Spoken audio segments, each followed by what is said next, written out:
Hello, my beautiful souls! Welcome to the second astrology lesson for beginners. My name is Sasha. I'm a Vedic astrologer, numerologist, and educator. And on this channel, Shine From Within, we are talking about astrology as a practical tool to make our lives better. I hope you already watched the first lesson, and there we were discussing the birth chart. What is it? And it is a representation of our karma accumulated from previous lives, and as well we were talking about how does the birth chart look and what you can see in there. As the homework, you were supposed to calculate your own chart using the website Vedic Horo. I realized that in that video, I didn't put this name of the website there.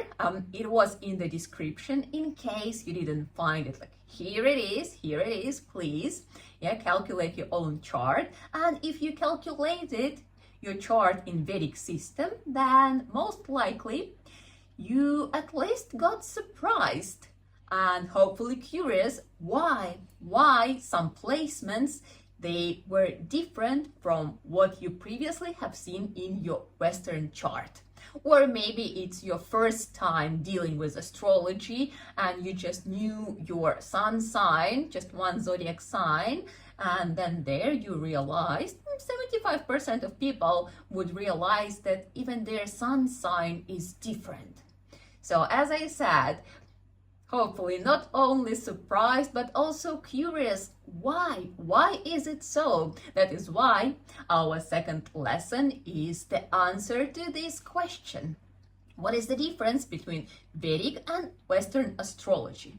And the difference is in calculations. There are two zodiac systems, and one is called tropical zodiac, and it's related to Western astrology, tropical. And the other one is called sidereal, and it's related to Jyotish or Vedic astrology. Yeah, sidereal.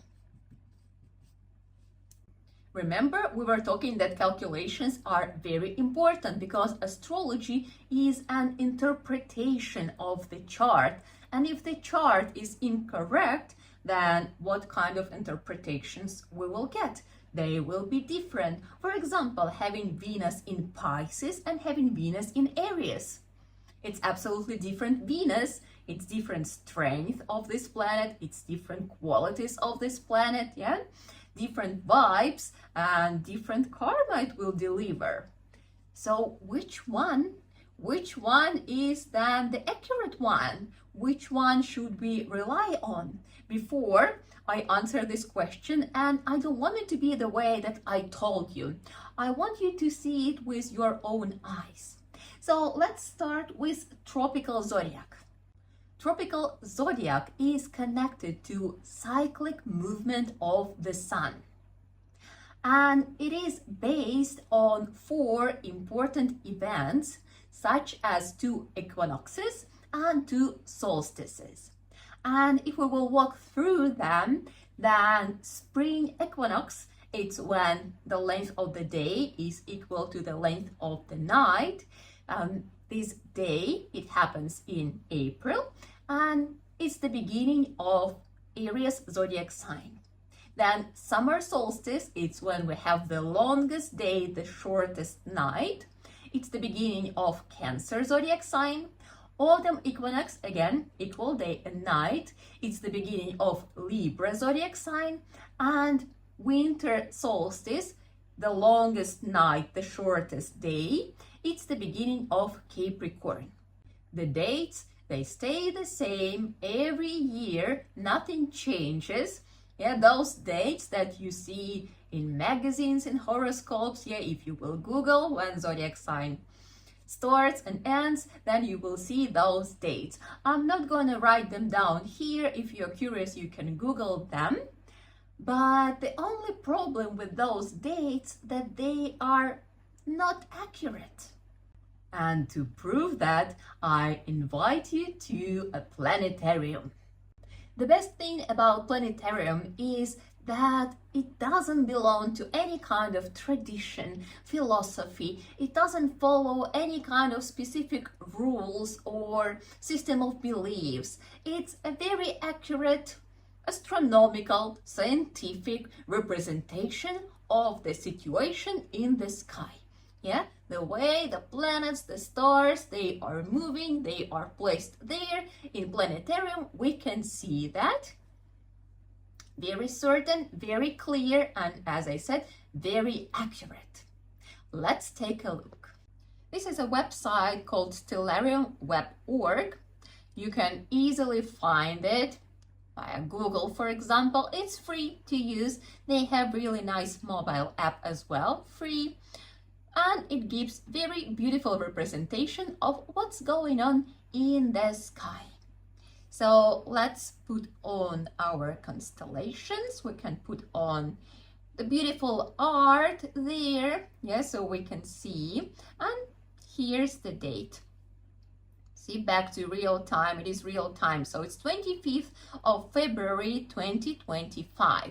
And if we will Google, for example, what zodiac sign is on 25th of February, or where is the sun on 25th of February, then we will receive the answer Pisces. Now we need to look for the sun. Where is the sun? Well, because it's already after the sunset, it's kind of like on the opposite side. Let's move around. What do we have here? Where is it? Here is the sun. Here is the sun. And what do we see here? It is very brightly and very obviously placed in Aquarius. What a surprise. Why is it so? Maybe because it is after the sunset. Maybe we need to do the other time. Let's try morning. 6 a.m. 6 a.m. 6 a.m. Where was the sun? Here is the sun. It is still in Aquarius. Okay, maybe let's do like 5, so it's still dark. It is in Aquarius. It's still in Aquarius. What a surprise. Not a surprise for me, but hopefully a surprise for you. And now it's time to learn what is Sidereal Zodiac. Sirius is translated as star. And Sidereal Zodiac is based on stars. So instead of being connected to specific events, to specific dates, it is connected to constellations. So when we are talking about Aries zodiac sign, it means that it is connected to Aries constellation. And when the planet is transiting through Aries constellation, it means that in the Sidereal Zodiac, it will be transiting through Aries zodiac sign. Let's get back to our planetarium assistant. Let's take a look when the sun will actually enter Pisces. So 26, no. And you see, like 13th of March, sun is already getting close to Pisces, 14th, 15th. So somewhere around of like mid-month, sun makes the change nowadays. Yeah. And it is quite a shift. It's pretty much 3 weeks later than people are used to think. And that is why a lot of people questioning astrology as something practical, because they simply cannot relate to the interpretation, because the interpretation is given to the wrong placement. And of course it doesn't work. People listen like, yeah, no, that doesn't sound like me at all. That's bullshit. That's what people think about astrology. And of course it is. If you are trying to interpret something based on the wrong chart. I hope more questions arose in your head. Like, for example, why this tropical zodiac even exists? How did it happen? How it was created? And we need to look back to the moment when Western astrology started developing.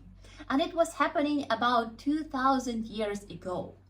Compared to Vedic astrology, for example, it was developing like 10,000 years ago.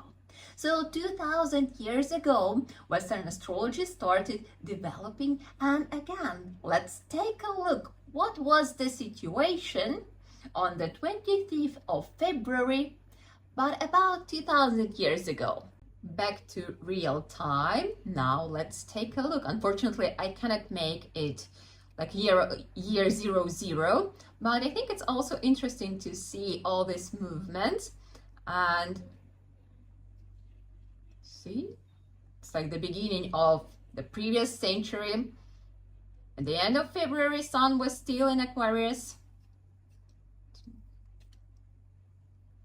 It's like other planets, they keep spinning around, and at this day you see Sun is still in Aquarius.